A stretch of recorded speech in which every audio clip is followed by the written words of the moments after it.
hospital on Good Friday with some chest pain. Anyway, he's been fixed up with a stent.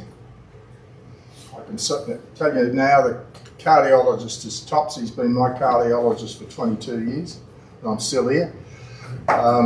So it all went well. And he got a clearance to go to Vietnam on Sunday. So there we are. That's modern cardiology for you guys. He's in Vietnam. So he of course is an apology. Do we have any visitors? Yes, we've got Michael McCarthy here. Peter, sorry. Yeah. He's a visitor. He's a very nice chap. He's got a wife in the Road center. Yeah. So he's got a little bit of upbringing in that area. Hopefully he'll do all the right things and hopefully become a member and very good. Looking forward to meeting everybody. Peter, great to see you, and hope you enjoy the meeting, and hopefully you may be interested in signing up. Yeah. Do we have any birthdays? Yep. Bob. Last week, 93. Oh, Bob. Brilliant. I can use a proxy. He's not here yet. He may not come across. Reg Jackson was 96 yesterday. Yeah, well, hopefully Reg will be here. Yeah, he usually comes a bit late. Yeah. Turned 87, but that's nothing. 89, sorry, 89. 89, that's all right. 87. That's significant. That's significant. I'm a junior turning 85 shortly. No, Graham, you're a young fella. You're a young fella. Now, I haven't got a role to be able to do a call, so what I suggest is, could we note any apologies? John Horsfall. John Horsfall? Bert Merriman's got waterworks troubles, but he donated the wine. It tastes good. And Andy Walsh is an apology, as is Mick Francis. Thank you. Noel Griffith. Noel Griffith. Any other apologies, guys? Bob Friendship. Bob Friendship. Ron Thank you. Speechley. Ron Speechley. Any more? Okay. I dug out a few signs. It's amazing what gets put on signs around the world. Cocktail lounge in Norway. Ladies are requested not to have children in the bar. Similar theme, doctor's office in Rome. Specialist in women and other diseases. Dry cleaners in Bangkok. Drop your trousers here for the best results.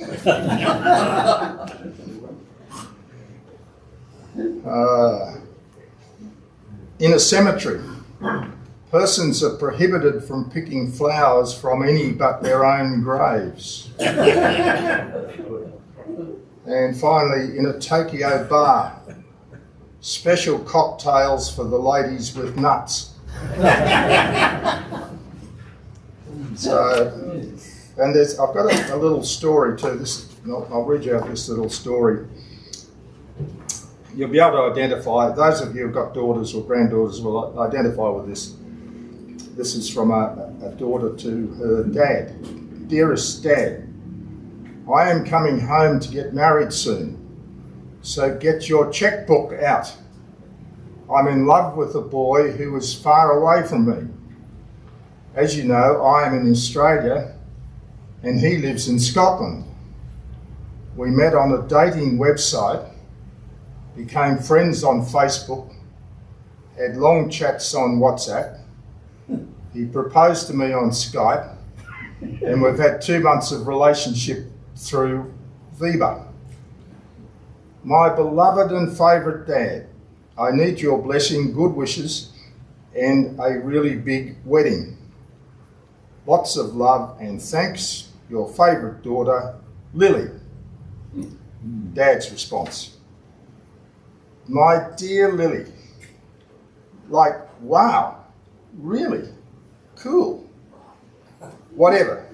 I suggest you two get married on Twitter, have fun on Tango, buy your kids on Amazon, and pay for it all through PayPal. And when you get fed up with the new husband, sell him on eBay. Love your dad. There we are. I'm sure a few dads can identify with that. Now, our very hard-working secretary, Colin. Okay, quick. We're glad. I'm the secretary treasurer at the moment, just for another 1 minute, because Kevin's taken up the treasurer's job. So you poor fellow, well done, thank you. Anyway, as of now, 12 of our 36 members have paid the subs, and as of now, 6 of the 24 cruise makers, the Maribyrnong Cruise, have paid up. That's all good. And there's a barbecue at Springthorpe on the 22nd of May coming up. So that's about enough for me. Thanks, Cole. Could we thank Kevin Ryan for stepping up and taking on that very important and onerous role of looking after the club's money? So, Kev, thanks.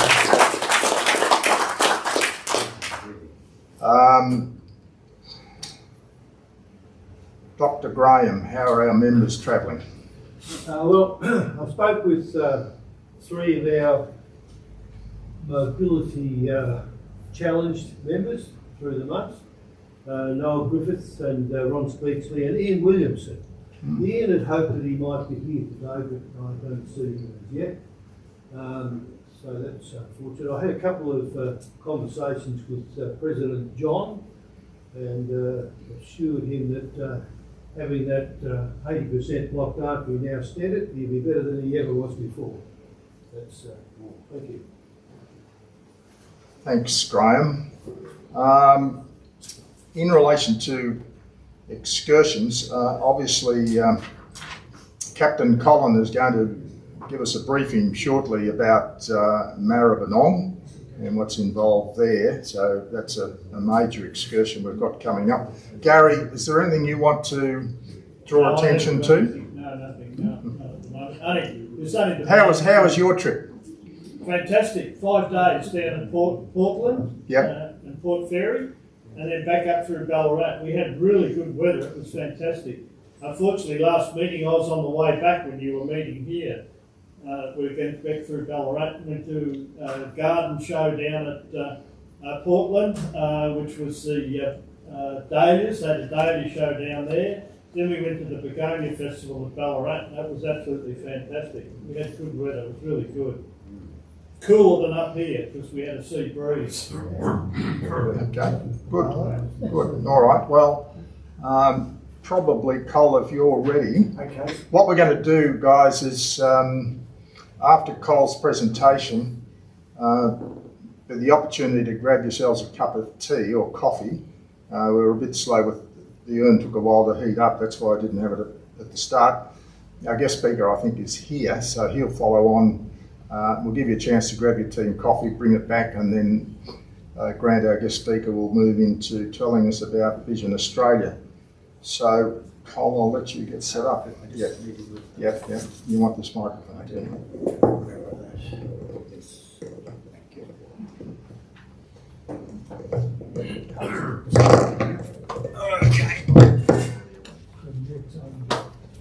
Now, we just have to get this hooked up again. Just be careful. It'll take him a fair while to get that organised, so I'll just grab a little opportunity. The Age in Focus booklet that comes out from the council, I've got the copies down there on the thing. It's got all sorts of terrific things to do. So if you're feeling a bit bored, I'm sure there's something in there that you can do to behave yourself. Thank you. Okay. Just give us half a sec and have polite background conversation. Oh, here we are.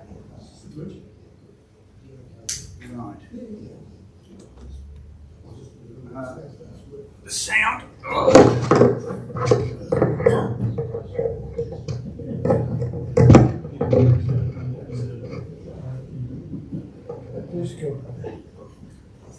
did that, but be on the end with it.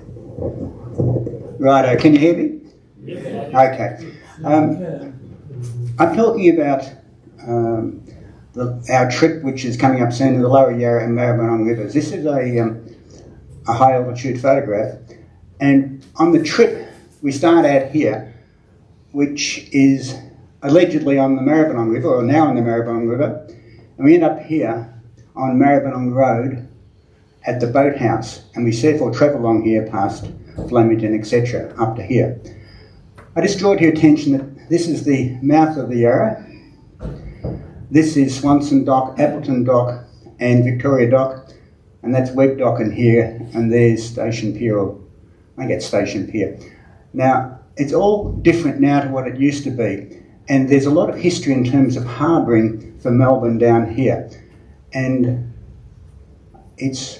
I'll continue on. Notice that it's all built up now. Notice the factories have tin roofs and houses have ceramic roofs, and that gives you an idea of the industrialisation of the site. Okay, this is Hoddle. We know Melbourne started off in 1835 with Batman, and this is Hoddle's commissioned outline of Melbourne to Governor Darling in 1837. So this is 2 years after Batman thought this is a good hot spot for a town or city. Now, why did he think that? And he thought that because of the following. Had a good river, but where Queen Street is now, there was a waterfall in the Yarra, such that downstream was salt water, upstream was fresh water. That's why Melbourne is where it is, and it's a line roughly parallel to the Yarra at this point. Also note that Hoddle did his gridding of the metropolitan Melbourne in accordance with magnetic north. Now, over the period of about 200 years or so, magnetic north has moved roughly, what's that, 3.5 degrees. Now, what's happening to the Earth and the magnetic or electrical movements in the core of the Earth is most interesting, but that's extraordinary. Sniff. Okay, this is 1888. There are several things to notice here. In 50 years of Melbourne's development, it's been extraordinary. This is probably one of the most rapid developments of a city nearly anywhere in the world. Note the infrastructure. Look at the railways. In 50 years, you've got railways like this. But note, the east railways aren't connected with the west railways, and us haven't traversed the Merry Creek yet. Note also that this was the original path of the Yarra, up here. And hence, there was a commissioned canal built, Cood's Canal, we'll discuss that a bit later, to actually help in the harbouring of Melbourne, because previously all harbouring was occurring either on the Yarra down here or in Hobson's Bay or the wharfs here, or piers here. There's several other things. Hobson's Bay was used for penal ships. There was a Williamstown time ball, so the ships here could set their proper time according to the Greenwich Standard. And over here at Government House was a slit telescope, and the first telegram went from here to the time ball such that accurate astronomical time could be sent to the ships such they could do accurate latitudinal measurements. The rail network I've described and the history of Melbourne and the fact that we had a ring railway that far was in advance of the roads now is extraordinary. Note the Yarra River, note how it's been changed, and note this large swamp. They had a royal commission into this swamp. That was called Batman Swamp, and fishermen then I've described. Okay, this is it in a bit more detail. Here's Webb Dock. Here's the mouth of the Yarra. And so this is sort of modernisation, and Joe just described the tragedy of the loss of the rainwater. Here it is as you go a bit further upstream. This is a very important picture, and let's go through it in some detail later. This is obviously Flemington Racecourse, and it was a Flemington Racecourse back in 1888. Wherever it is here, there it is up there. But note the following. Here's Footscray Road. And the Yarra used to do this in the past. And so we actually alight about there for our trip. And all in here, down to about where the Moody Ponds Creek came in, that was the path of the Yarra. Note over here where we have the container depot, this was a big swamp.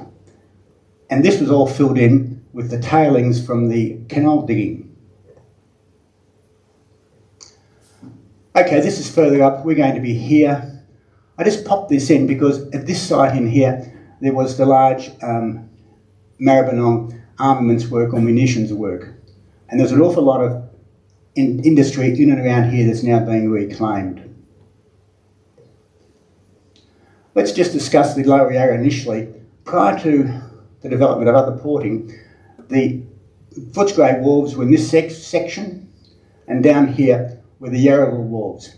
This is also still used as a industrial portage area because the mobile refinery entry point is here. So they take the oil or crude oil or whatever they want from this side here over to the mobile refinery, which is at this point. This area here is what used to be Coode Island, but at this side here, there are inputs and ships can land all sorts of materials. Okay, let's just deal with Coode Canal. I briefly described it. The person who was commissioned to do it was Sir John Coode, an engineer from England. Joseph Brady was the local engineer, and John Lorimer was the chairman of the Harbour Trust. Sir John Coode was commissioned to come from England in 1878. You recall that those previous historic pictures of Melbourne were in 1888, 100 years after Australia overall had started and about 50 years after Melbourne. It was excavated in about 8 years between 1880 and 1886, and part of the activity was the formation of Victoria Dock. And this is Victoria Dock. It's part of Docklands now. It's still a berthing thing, but there's no wharfage done there. So here's a picture of what was done. You can see it's really an enormous excavation with some rail work to assist.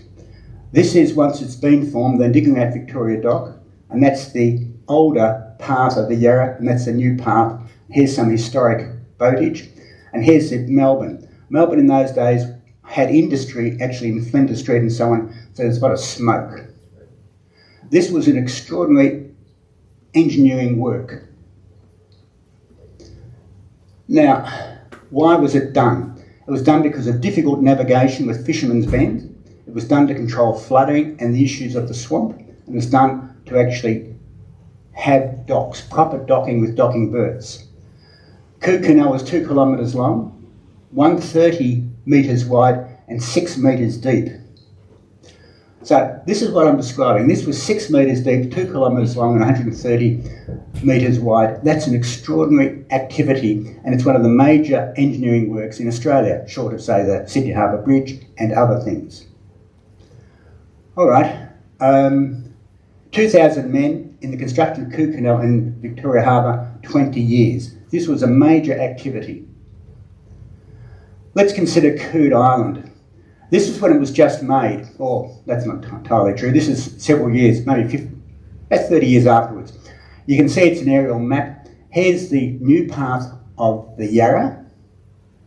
Noted it's subsequently been widened. And this is the old course of the Yarra in here. And this is the island.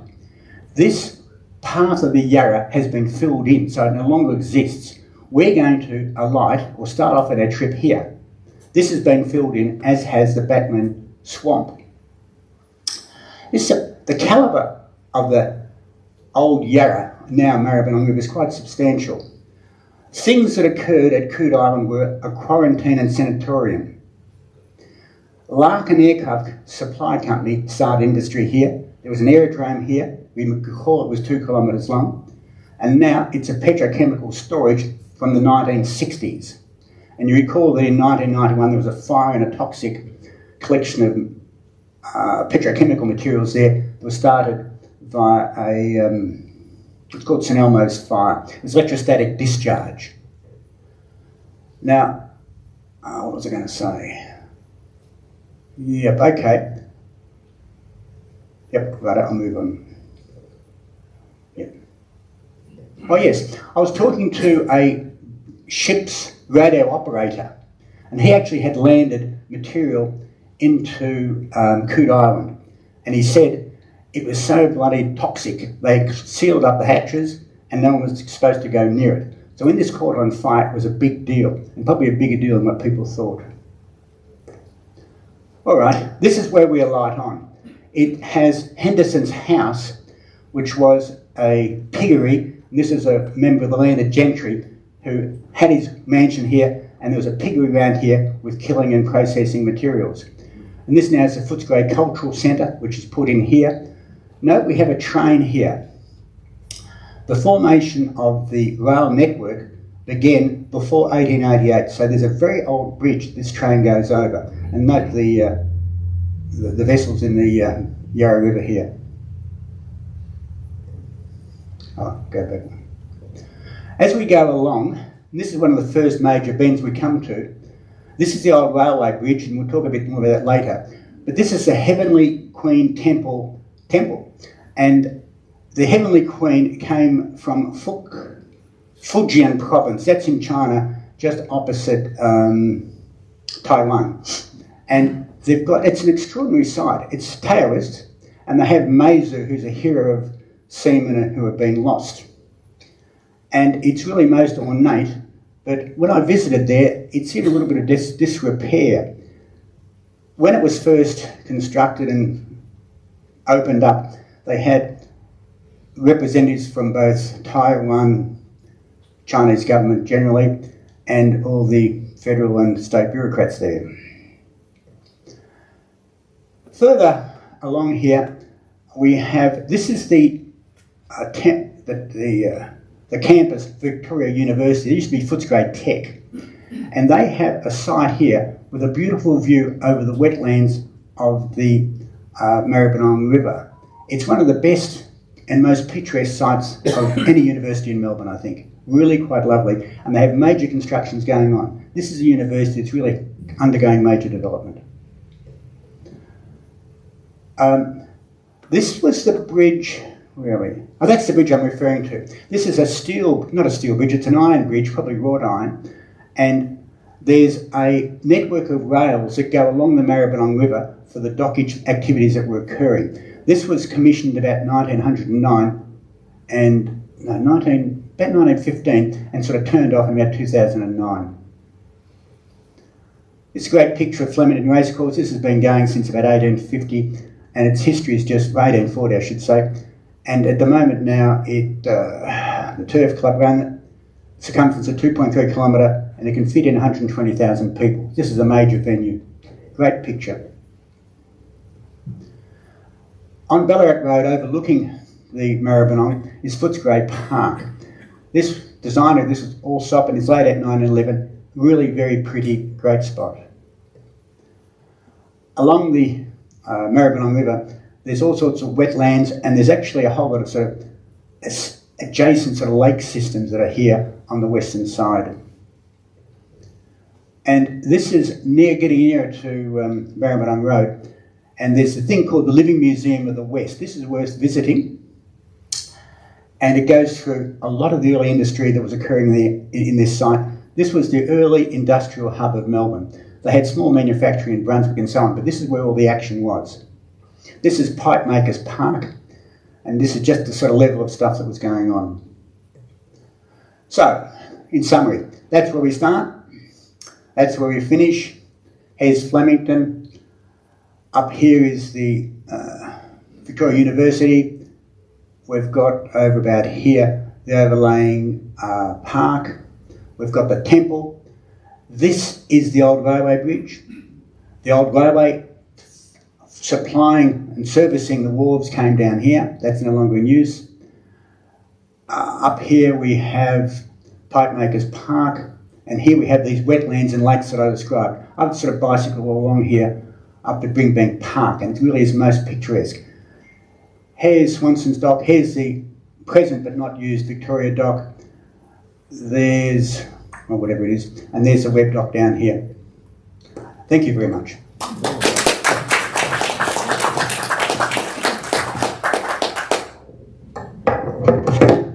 Well, guys, grab a tea or coffee, and we'll get our speaker set up, and we'll be on our way shortly.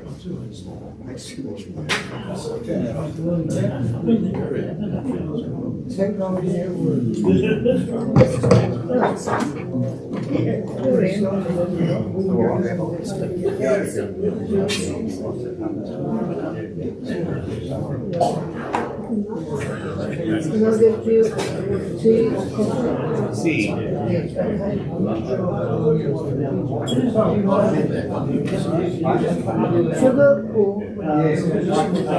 milk?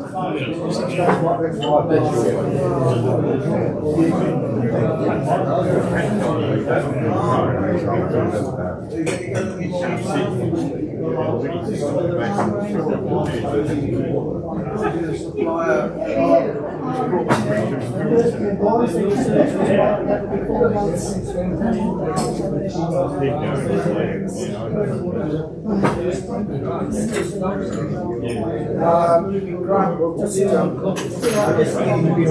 getting organised. Okay, I've got to get it. I'm especially for bugging up anything. So you're a technology expert, are you? No. We're the technology expert. Put that on there, because that's one of our guys who's got a shoot to do with that's a good microphone there. I just had some cataract surgery, so brilliant for long. Well, this is first. Oh, well, that's his help. Okay. It's up and down. How is it? Good old age? Old in. Yeah. Yeah, I sure do. Bit of an issue. I mean, we just talk about all that. We've got to be careful. You have to consider all that compared to some. When it gets to the age that rural here is, I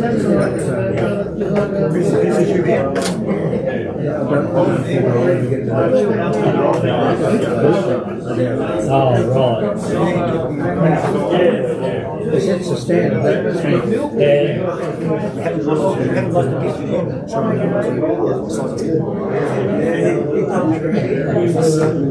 I notice we've had somebody on,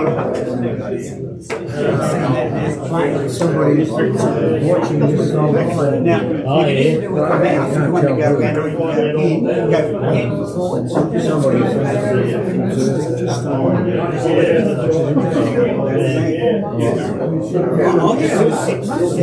every time somebody says something out, they don't have knowledge. I can tell him, if you don't come and stand in front of the camera, don't talk to the mic, to whoever's out there. I'm just about giving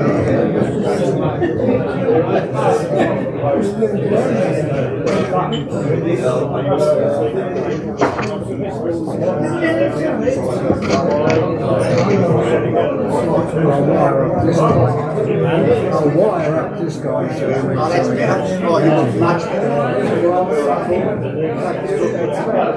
Testing.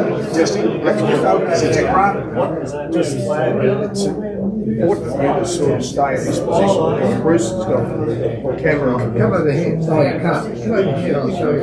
Just if you hop over there. Oh, you're going to I know I've been there. That's what's currently being filmed. If you're showing video stuff on your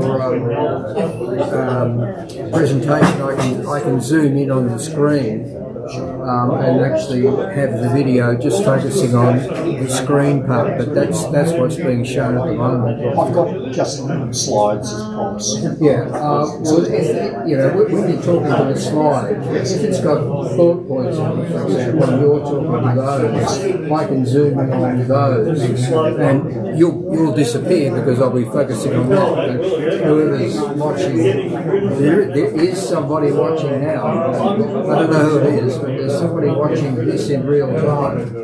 But somebody who watches this now, or somebody who watches the replay afterwards. Take your pick, whatever you want in colours. That's all very impressive. Yeah, so and I guess the assumption is you're okay. And Grant, it'll be there, stays on, so you can actually. You can wander around. Could tell anyone else who wants to. Could take my work.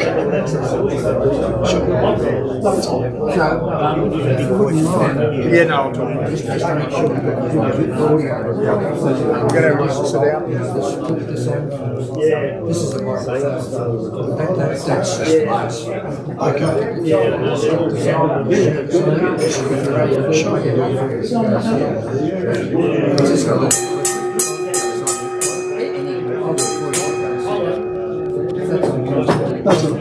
Where do you want to call or? Most of our guests let me do it. Yeah, go for it. You make it busy. I just need to grab it off before you go. I think I'm wired for sound. So. No, it's Yeah, easy.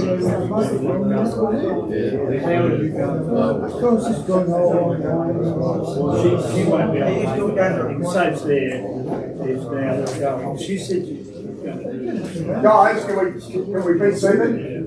Our speakers ready to go.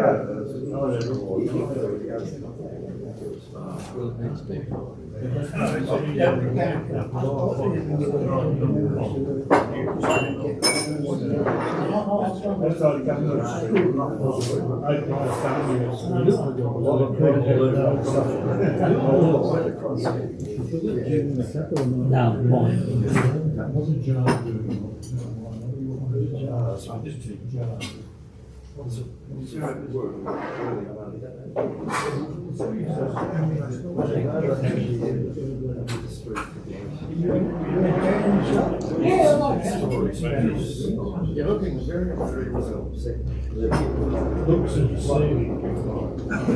Mr. Giles owns the property. Well, inward things you don't know about.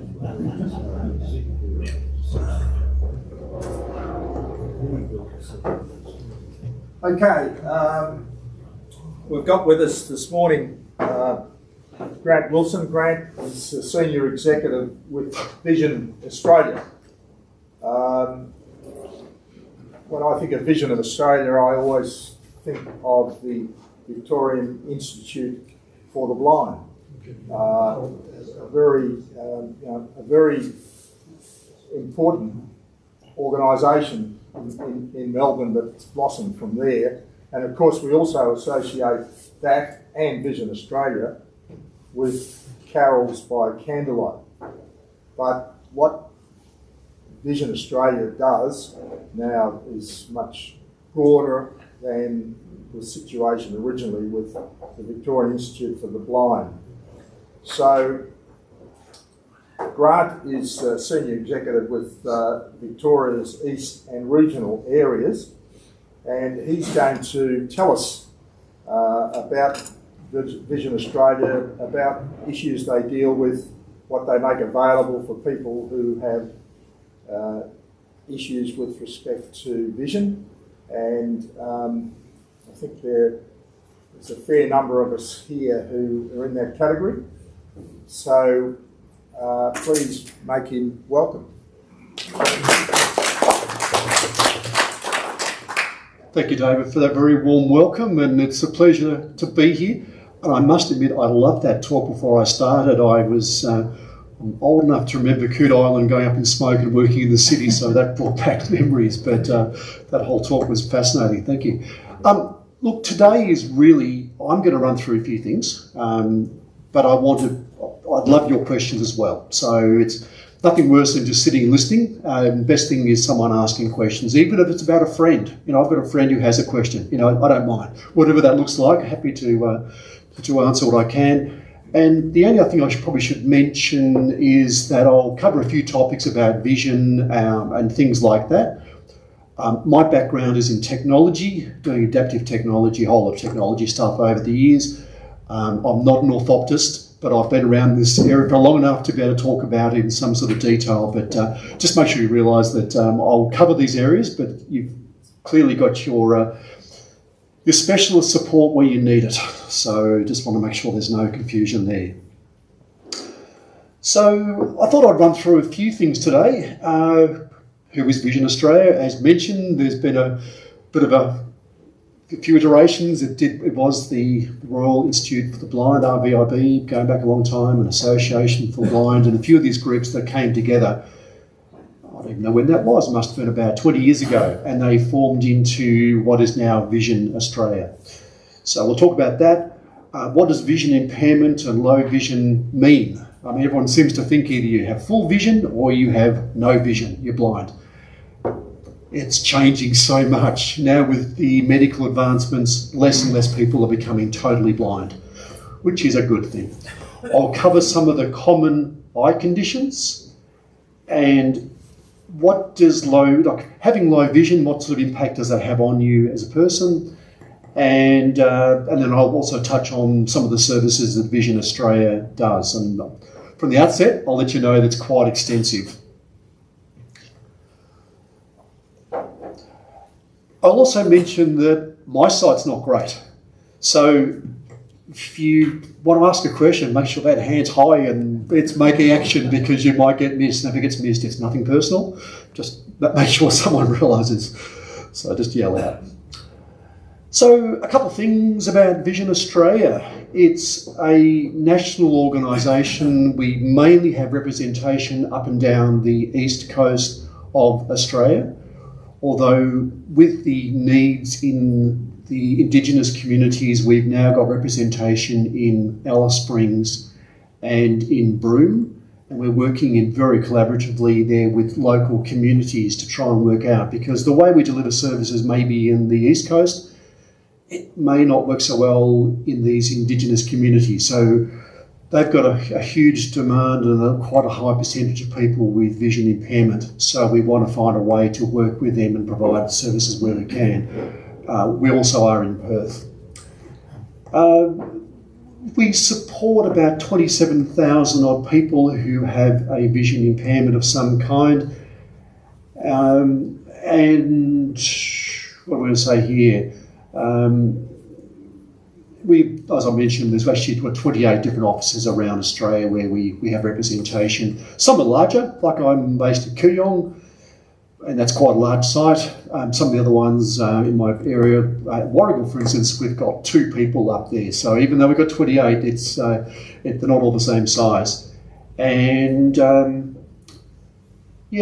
part, I just included stats in my thing here, just jumped out at me a little bit.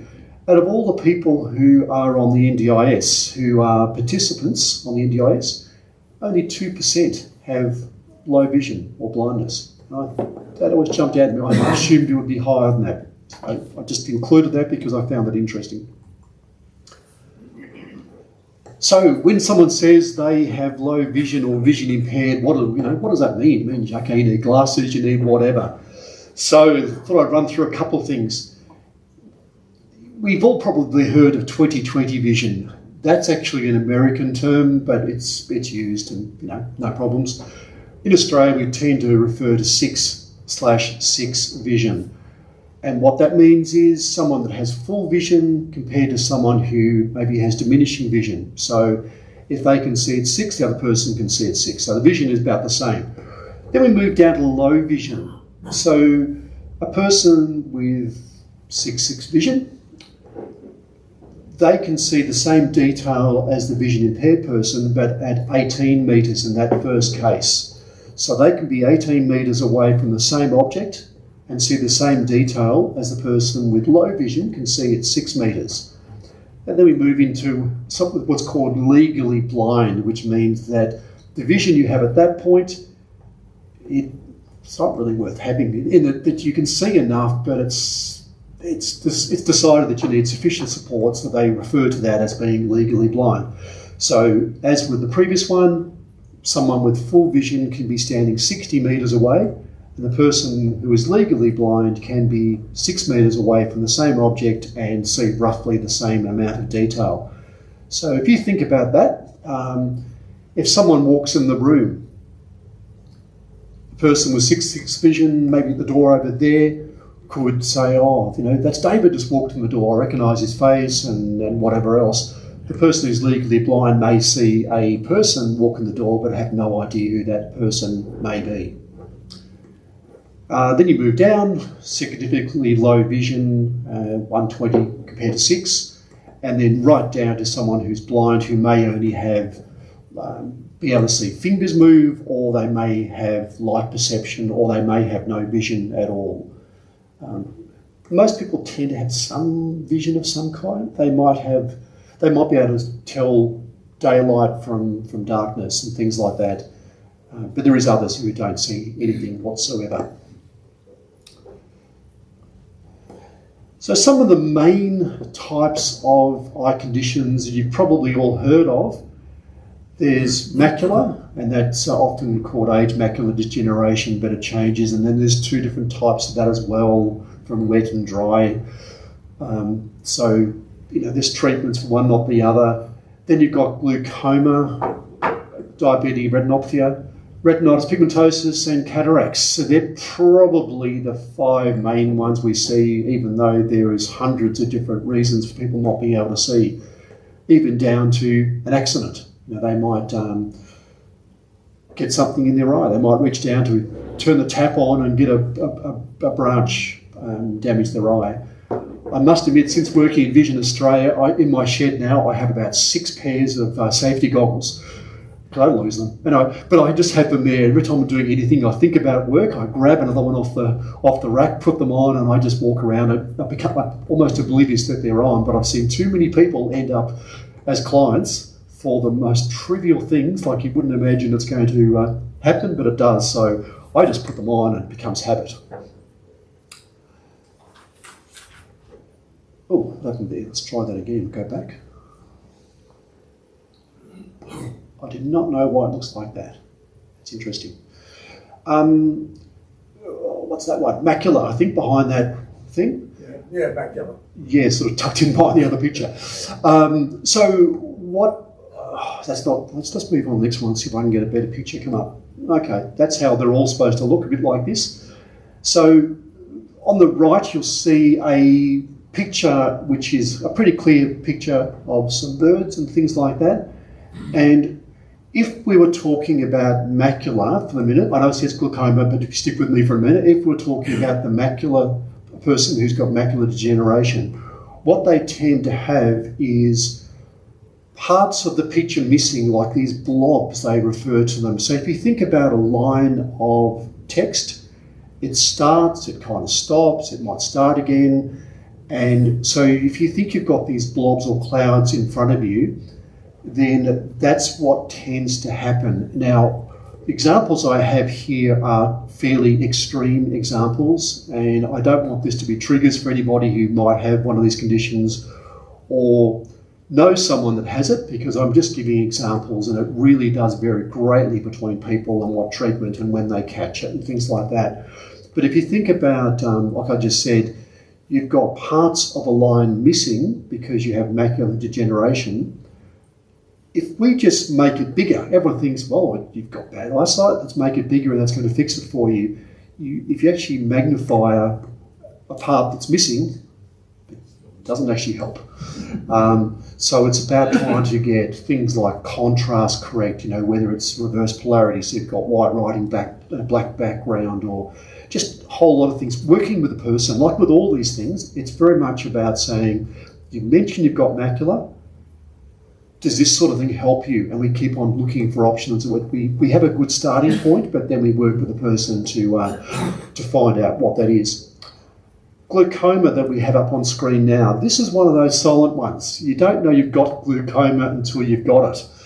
It's one of those ones that sneaks up on you. What happens is your peripheral vision gradually creeps in, and it does it so slowly that you just make adjustments. But what you might find, you walk past a desk and you might bump it. You're thinking, oh, it's a bit silly, I shouldn't have done that, or something. You know, you just realise you're not seeing things on the side that you would normally have. So your field of vision is reduced. and you might not see someone there. If you're driving a car, you might not see that car coming up beside you. It's all these little things that you're thinking, oh, I just missed it. Oh, no, my bad, I just made a bit of a fool of myself. I bumped that person or bumped that corner, that hurt. And you move on. It's not till you get something checked that the optometrist might say, I'm seeing something here and I really think you should get that checked by an ophthalmologist and do a bit of a deep dive. So, like I said, with glaucoma, mainly it's the peripheral that creeps in and it reduces your field of vision down to a sort of central vision, and you also get some clouding going on. But again, with macula, good thing about glaucoma, and I'll touch on this a bit later, is there's some advancements in this area occurring all the time. If they catch it early, they can give you drops and a whole lot of other treatments to. They can't reverse things like glaucoma at the moment, but they can certainly, if they catch it early, they can typically stabilise it, and that'll become part of my key message. Get checked. What else we got here? Diabetic retinopathy. So I think we've all heard about someone who's got diabetes of some kind. In fact, I spoke to a group up at Warragul only a few weeks ago. It was actually the diabetes type B support group. And I was speaking to the converted because I said, you've got to keep this diabetes under control. And the person running the group nodded very, thankfully, because I was speaking to the converted. But what actually happens in this area is you get little bleeds at the back of the eye and they heal, in most cases. It's like when you scratch yourself, it heals and you get a little scab and a bit of scar and, well, that wasn't great, but done, move on. Same sort of thing happens at the back of the eye. We get all these little bleeds and they get a little scab and then they heal. Every time you get one of those, that part of the vision is no longer available to you. And in this extreme case here on the left, you can see that there's been probably hundreds of little bleeds that have occurred over time. And to the point that you're looking through like a lattice fence. So if that analogy works for you, you've got all these bits missing all over the place and you can see bits and pieces through it. So that's why we really push people to, if they've got diabetes, don't let it, but keep it under control. So things like this are minimised. So you may have got the hint I was going here. So get your eyes checked. It's once a year is usually enough, and most cases it's bulk billed. So you can just make it a time with your optometrist, get checked. If they see anything of any concern, they'll say to you, look, I'm seeing something, I'm a bit uncomfortable with that. I'm going to refer you on to an ophthalmologist. The ophthalmologist will then have a deep dive and they might dilate the eye or have a look and they'll actually determine if you do have one of these conditions, and if you do have one of these conditions, what treatments can be made available to you as soon as possible. It's really about trying to maintain the vision that you have. There's all sorts of talk over time about the bionic eye and a lot of other treatments, and let's hope one day that is something that they can offer. But at the moment, I'm not hearing too many advancements. I think that the next big thing, I was talking to the orthoptist at work the other day, and they seem to think that gene therapy is probably the next big thing in advancements in trying to treat some of these conditions. So fingers crossed, it'd be great if they can do some of that. It would be really good to be able to give people back some of this vision, or to stop it advancing to anything like it is at the moment. Oh, just before I move on to that, I should probably just touch on that briefly. These terms can be interchangeable, a bit confusing. So your first point of contact is typically your optometrist, just your local optometrist. They do glasses, but they also look for any conditions of concern. Then you have your ophthalmologist, as I touched on before, who do all the more medical side of the support. At Vision, and this is probably a bit of a future slide, we have people called orthoptists. And an orthoptist's job is to help you understand what vision you have as far as what the condition means, and also how to maximise the use of the vision that you have. Now, whether it's different sorts of lights, different sorts of text sizes. It's all about sitting down with the person and really trying to let them fully understand what they have and what they can do with what they've got. So it can be a simple thing, like if they're sitting facing the window and they've got cataracts. Cataracts tends to cause this sort of glaze in front of your eyes. You get like a haze, and glare is a real issue. Where the orthoptist might say, look, if we just turn you round and give you diffused lighting, not direct lighting, see the difference that makes. And they do a lot of work in that space to try and let people maximise the use of the vision they do have. So when someone has poor vision, each person may have a vision loss of different kinds, and just because they've got one sort of condition doesn't mean they've got exactly the same symptoms as someone else. All these things are guides, and we really do treat people individually for that reason. But if we just go down through this list, it gives you a bit of an idea what impact low vision may have. So you get poor clarity of vision. It may be blurry, not always, but it can be blurry. And you don't pick up the small details. We talked before about recognising someone like David when he walks in the door. It's, in fact, women makes it difficult. That's the very best way to do this. One day they can have their hair up, next time it's down, then it's blonde, then it's red, and it can change greatly. And if you don't see those fine details that you will if you've got full vision of someone's facial structure or their eyes or things like that, it can be really difficult. You don't have that fine detail that others might have. So that can be a disadvantage.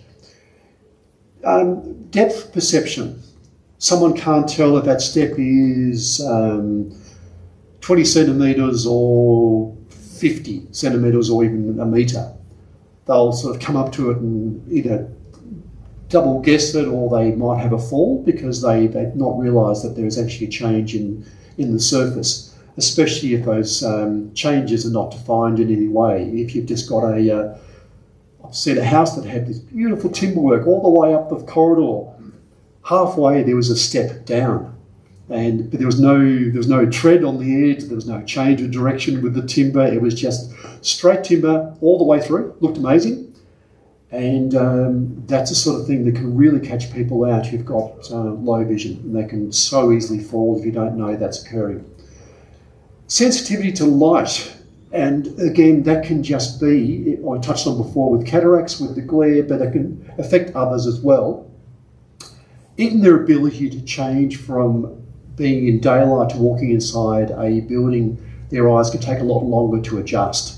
So sort of being almost instant when you walk in the door and sort of blink twice and then you can just walk around the room, it might take them 10, 20 seconds or if not more to adjust. So you've got a period there where they really are struggling to know where they are, what they're doing, and if they've got to walk in and navigate through chairs or whatever, you can imagine how that can be quite challenging, or it could be dangerous if there's a step inside the door in an unfamiliar area. Although most of our clients, they need more lights, not less. But, that's what I'm saying. It's very much about the individual. And some conditions, especially if they're left untreated, they gradually degenerate and they can eventuate in total blindness. Like I mentioned earlier, thankfully that's less and less with a lot of conditions because they are being caught early and they are being treated. Others, conditions that people are born with, maybe, let's go extremes, absolute extremes here, they have no eyes, the eyes are damaged in some way at some point in time, or the condition, you're born with something and there's no cure and it is what it is. It's pretty stable. The other really big thing, and this is where I think your group could be really powerful, it's things like social isolation. A person may start to have diminishing vision, and to come in, they can't recognise their friends. Or if they're going out for lunch and there's a menu and they're thinking, I can't really read that. Or if they go to a new venue and they think, oh, gee, I need to go to the bathroom, and they don't know which is the male or female, and it can get awkward if you walk in the wrong door.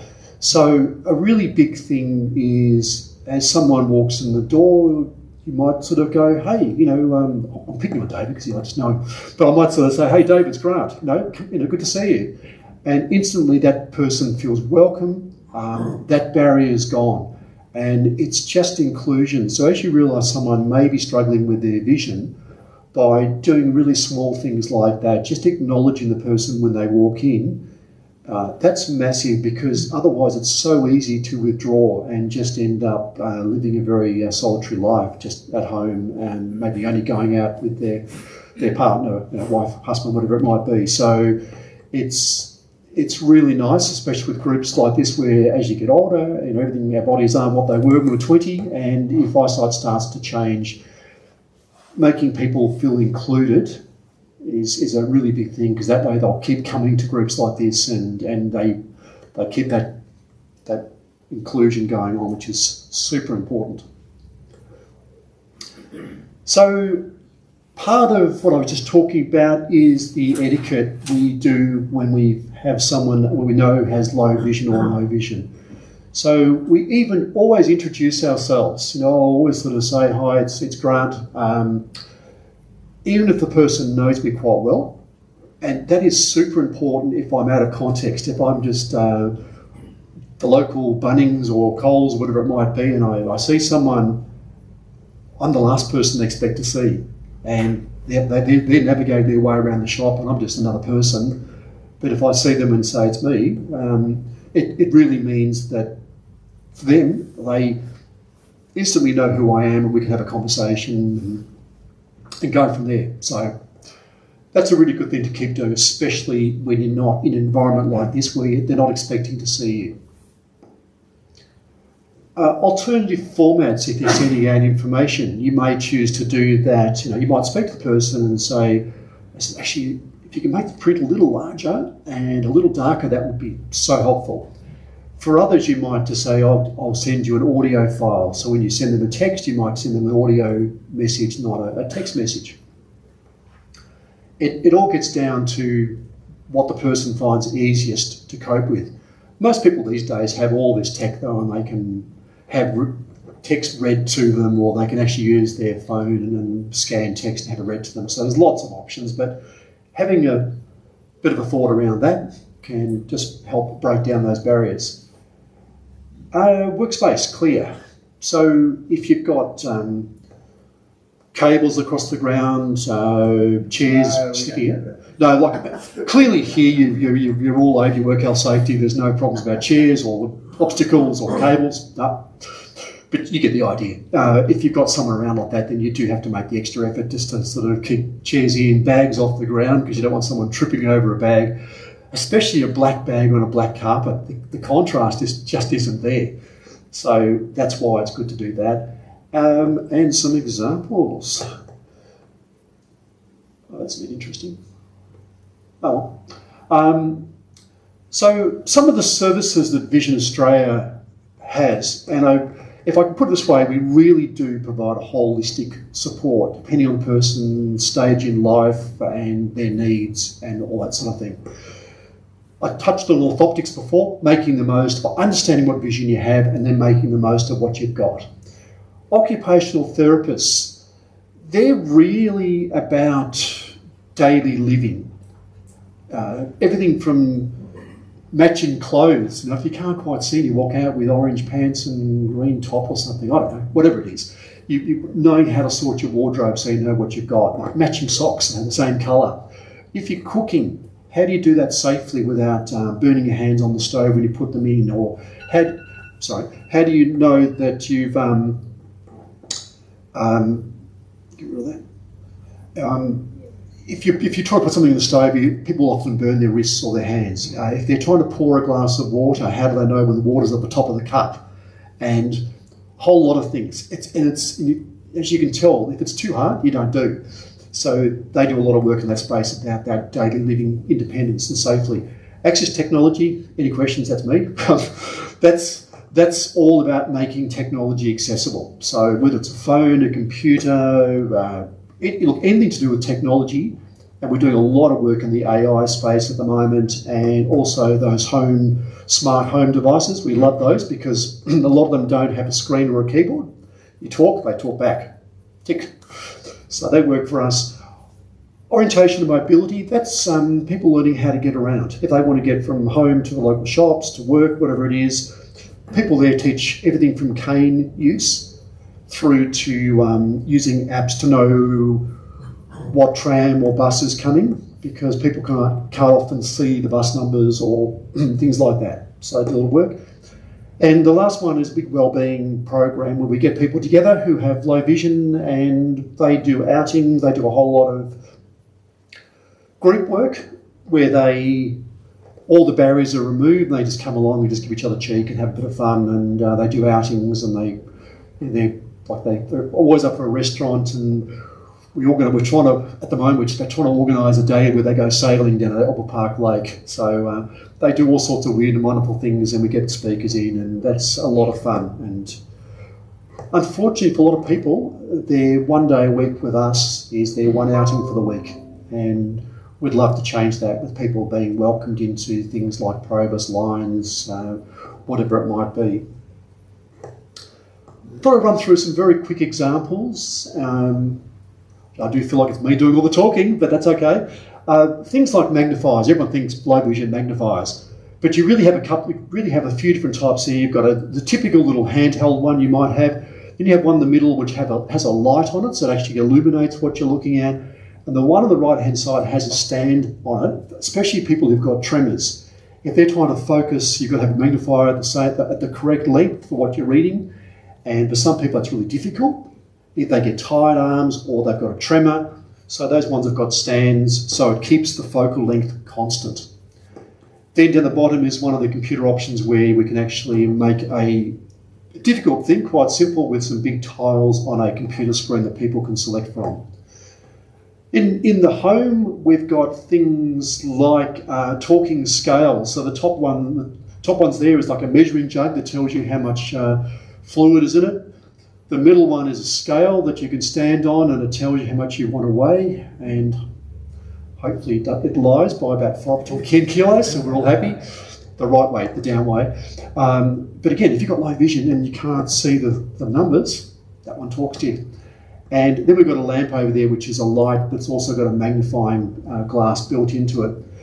You can have things like a little badge that says, I have low vision. And again, if you walk into a shop and you've got that, before the person says, why are you asking the question when it says it just there? They can spot that writing in, or even a bus driver. It just takes away that barrier. They go, oh, I understand now, no problems. That's for someone who may not have a cane, but does have low vision. I've included that red mat over there. Well, that's actually a chopping board. That's really about contrast. So if you put an onion on there, or an apple or something, you've got good contrast. You're not putting white on white, black on black, or whatever it is. So we've got multicoloured boards depending on people and what they can see best, and we encourage them to use something like that, so when they're working, it just makes their job a lot easier. Computer stuff, there's keyboards with big letters, contrast. We know white on black, we have yellow, we have black on yellow, we have white on black, so different keyboard colours.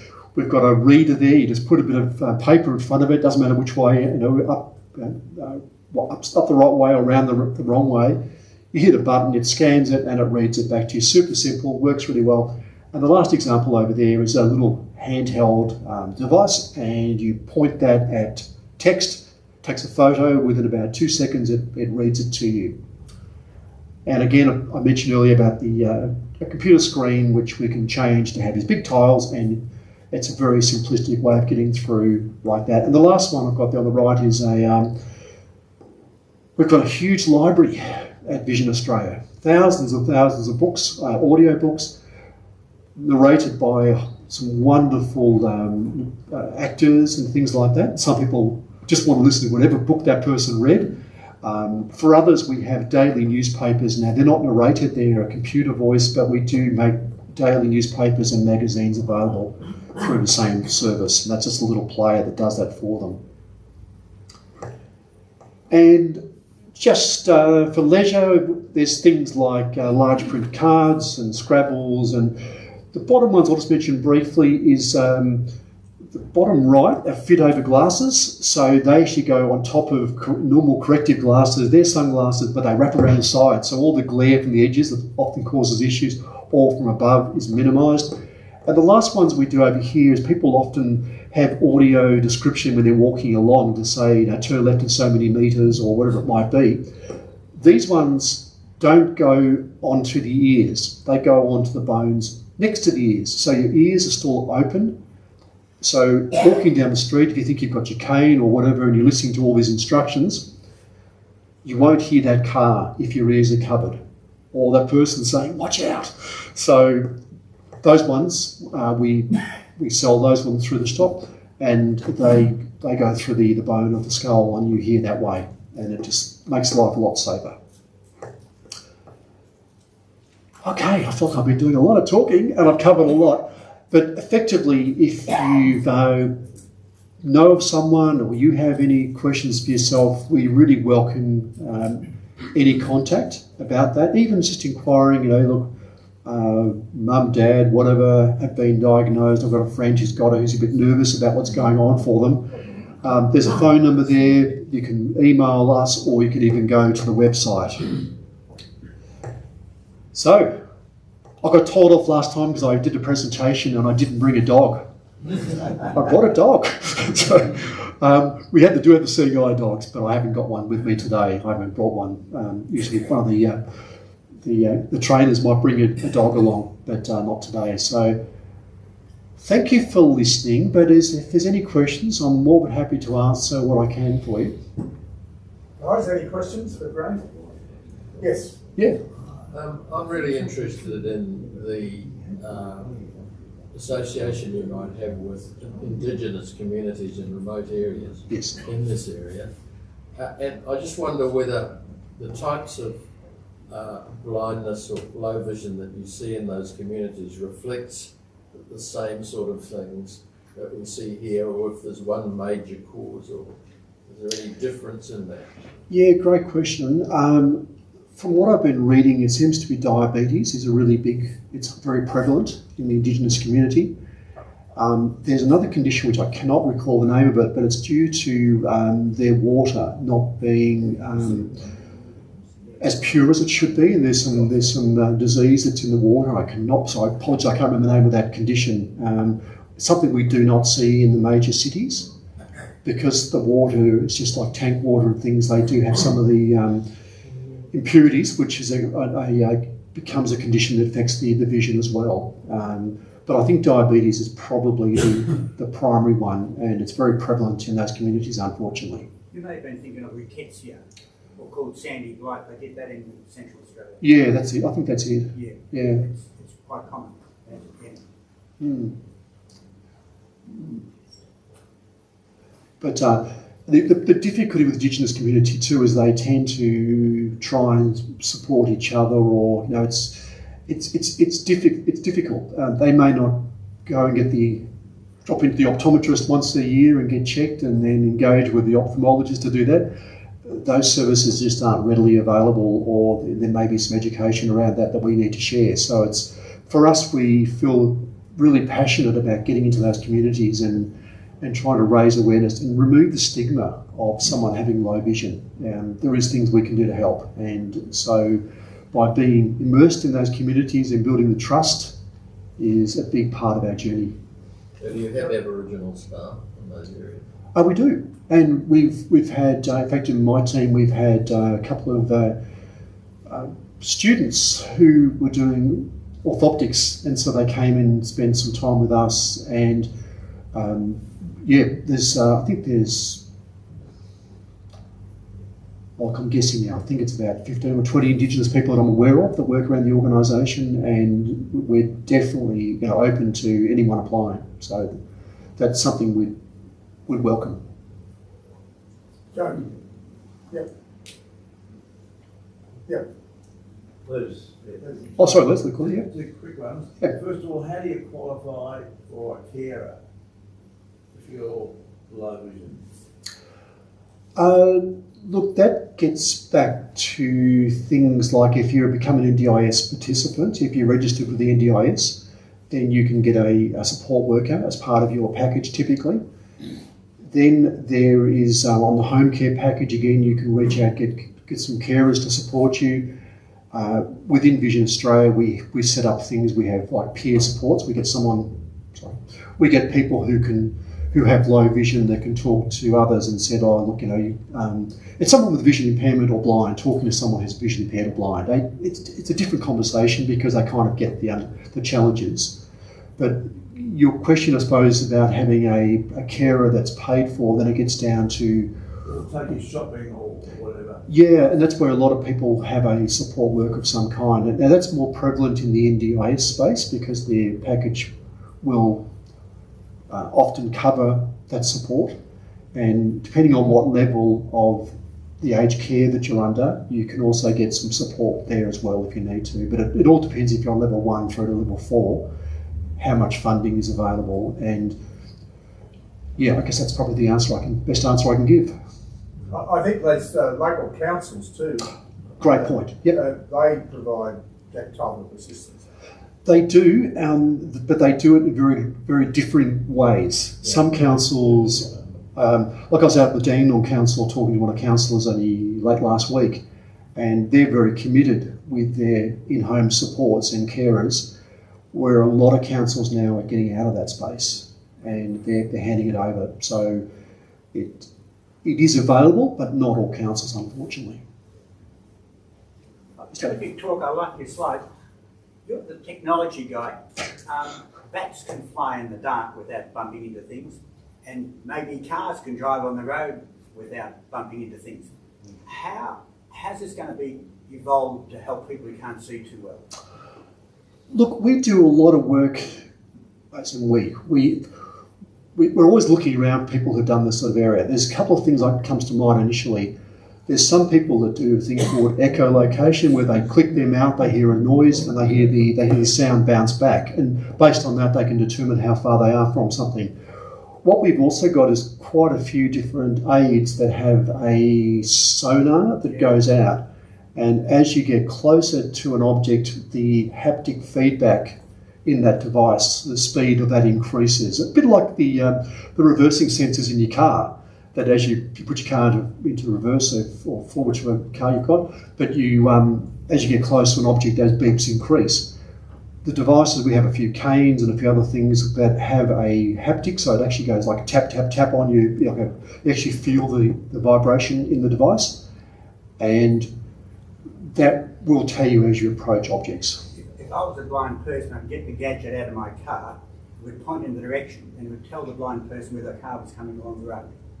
That technology exists. It does. There's already canes that have that, or there's a handheld device that you can hold, and it does give you that haptic feedback. I'm just wondering. Yeah, no, good question. And I think that's very much part of it. But you can get almost sensory overload. You can get so much stuff telling you what's going on that you can almost get a little bit confused. So it's some people who are really low vision or blind, they just want that standard cane that just hits the ground, and as they walk along it tells them, hey, there's a step, or I've walked from the concrete onto the grass, and they can feel the difference, so they come back over to the concrete and they do things like that. But there is always new aids coming along, and the AI space for us is something we're looking at very closely because of a simple thing. You can use your phone now and point in the fridge and say, what can I make for dinner tonight? And it will say you've got, I don't know, milk and eggs and carrots or something, and it'll make something out of that, and you can turn that into a recipe. So there's a lot of advancements that just remove a lot of the barriers that we may have had previously. Hi. A person with low vision, or a blind person, yes, totally blind, what about their balance? You know, how you were saying if they move off the path onto grass, they can feel it with a cane. But is there a problem with balance? Yes, that's a really, really intuitive question. If you try and stand on one foot they always say, focus on an object, get your bearings, and do that, and just keep focusing on that item, and you can stay balanced a lot longer than you will otherwise. Close your eyes and try to do the same thing, and it's a lot harder. So it becomes a different thing. It's a lot more challenging, especially someone who's totally blind, to balance. But that's why we have the physios at work. They often get people who are blind or really low vision to practice that a lot more than they would otherwise. Even little things will say to someone, if you're at the sink, just go up on one foot and just get used to balancing on one leg. And it is just, you feel your body moving, you can feel the balance changing, but you don't have that reference point. So it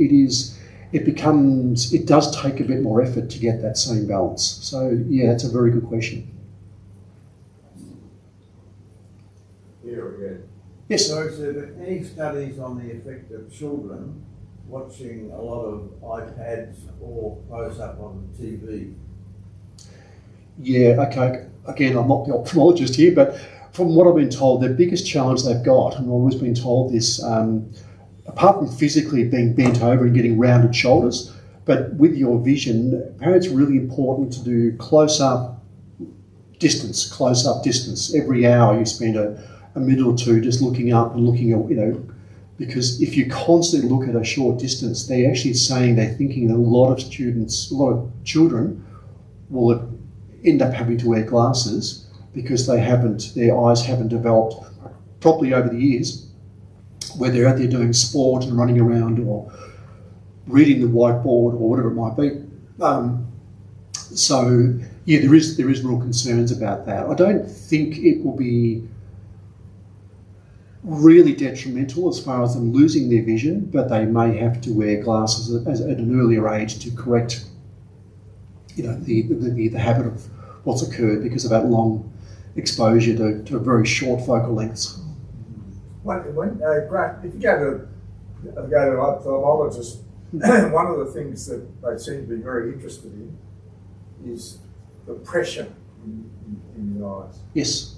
Can you just enlighten us a bit as to what the significance of that is? Yeah, look, glaucoma, one of the key symptoms of glaucoma is increased pressure in the eye. It's usually one of the earliest signs that you may be prone to glaucoma. So when you go along and they check it, and if it's elevated, they will try and bring that back down to a manageable level to minimise the chances of you getting glaucoma or your glaucoma advancing beyond where it is now. So there's a lot of talk. I actually attended a glaucoma conference about a year or two back, and they're trying to work out whether it's chicken and the egg syndrome. Is the pressure causing the glaucoma, or is the pressure like the result of glaucoma? And one of the scientists were actually looking at whether the brain is not realising that the eye is at a sufficient pressure and trying to bring it further up, said, your eyes pressure is too low, I'm going to fix that, and actually puts it beyond where it should be. And that's the sort of areas they're looking at now. So instead of just treating the pressure and bringing it down, they're trying to work out why the pressure is coming up in the first place. So there's some much smarter people than me looking into all that, but that's just, it's a fascinating area, but that's why they ask. That's why they're so interested in pressure, to try and catch it early. Yeah. For many years now, I've been getting migraine. Okay. And one of the first symptoms of the migraines I get is an aura. Okay. Partial blindness. Yes. And is there any way of fixing that? That one's outside of me, unfortunately. I'm not sure. I'd hope there is. I really don't know the answer, unfortunately, to that one. That's probably getting a bit too deep into medical areas for me, but that'd be a really good question for your ophthalmologist. I've got macular deterioration. Okay. Are there any specific things in Vision Australia to assist that? Yeah, like I said, everyone with macula has it slightly differently. It affects people in all sorts of different ways, and that's why I was concerned, and I inadvertently did that once before in a presentation. I showed a picture of macula where there's basically no vision left. and it really it had a real impact on someone in the room, and that was unfortunate. It wasn't the intent. So that's why I now stress that my examples are extreme. They're not typical, and it's just where things can go if not treated. So at Vision, we would look at presenting you. You'd bring some material with you that you may like to read, whether it's a book or a newspaper or something like that, and we try and work with you to work out what sort of text size works best for you, what colours, whether some lighting changes might help you, and then it gets down to things like colour selection. Sometimes colours can become a bit more challenging to actually know exactly what colours you're looking at. It may be just dark blue and black, but there can be, depending on the person, that can all change that. So it's really about where you are on that journey. We'd make sure that you're getting the right medical support. We'd chat to you about that. And then, depending on what level of support you need, whether it's any of those areas, from OT through to mobility to whatever it might be, we just sort of wrap all those supports around you and provide support where it's needed and step back where it's not. So it would really be about us making sure you get the supports that you need and you're getting the right medical intervention. Like, we'd make sure that you are connected with the right people. Yeah, Grant, I mean, they seem to, from my opinion, there's a difference between wet and dry. There is. And in terms of the possible seriousness of it. Yeah. The wet, they can do injections, and they do these regular injections, and it seems to maintain the vision fairly much. It seems to keep it somewhat stable. The dry, they are still looking at advancements, and I don't think there's a lot they can do with dry at the moment, from what I've been told. But it's the wet, which thankfully they can treat to a point that they can maintain. They can't cure the macula at this stage, but they can retain a lot of that vision, which they couldn't do maybe even 5-10 years ago. So it's great that option is now available. All right. Well, thank you, everyone. I've really enjoyed getting to know you a little bit, and thank you for your questions, which were actually very, really well thought through. That was that's good. Thank you.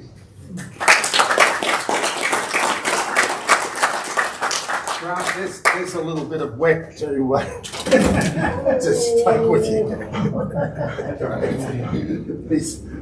It's an example of how safe we are here. There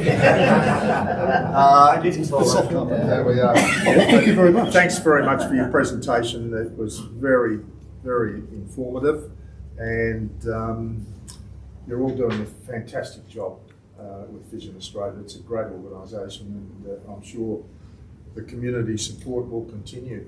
So thank you. Take those off you. Yeah.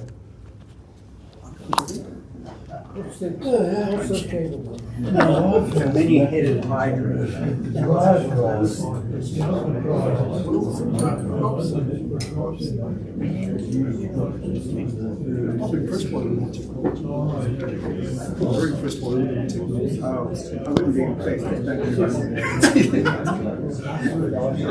All right, guys. Next meeting in May. Our guest speaker, I believe, this will be confirmed, but I believe it's Tony DeVolfo, who's a journalist, and he's the Carlton Football Club historian. So you're going to hear a lot about the baggers, so I hope you don't mind that, but the baggers are the flavour of the month at the moment, although they're a little bit assisted on the weekend by the umpires, but anyway, that's another story. So Tony, I think, will be our guest speaker. I'm not sure about members, we've just got to finalise that, but don't miss Members' Corner in June, because John Metcalf, who knows more about roads than anyone, is going to tell us why our roads are in a disgraceful condition and whether anything can be done about it, and if so, what? So make sure you're here in June. Our poor president, with his nice Mercedes, has already ruined 2 wheels on our roads. So John's going to tell us about roads in June. So lunch will be here not before too long. Anything's on the table that need to be signed, Cole, in terms of excursions or anything? No. You still needing money for Maribyrnong? Yeah, look, I'll sort that out. If the information was sent out, there's a bank account you can put the money into, and if you don't pay before, I'll get you afterwards anyway. Don't worry, I will pursue you for your money. Membership subscriptions. Membership subscriptions, yes. Kevin Ryan, he ran the finances for a very big insurance group, so you're not going to get away with much. Kevin will be right on you, so get those subscriptions in, and preferably into the bank account, so we don't have to worry about cash. We've got all these problems. Lindsay Fox has got all these problems about delivering cash, so we'll help Lindsay out by getting it into the bank account rather than using money. And we're not giving you receipts, guys. We don't need to give you receipts anymore. But we will take cash if that's what you want. So, I can speak to the Commissioner. He's quite happy with that. All right. Well, lunch will be here shortly. Thank you.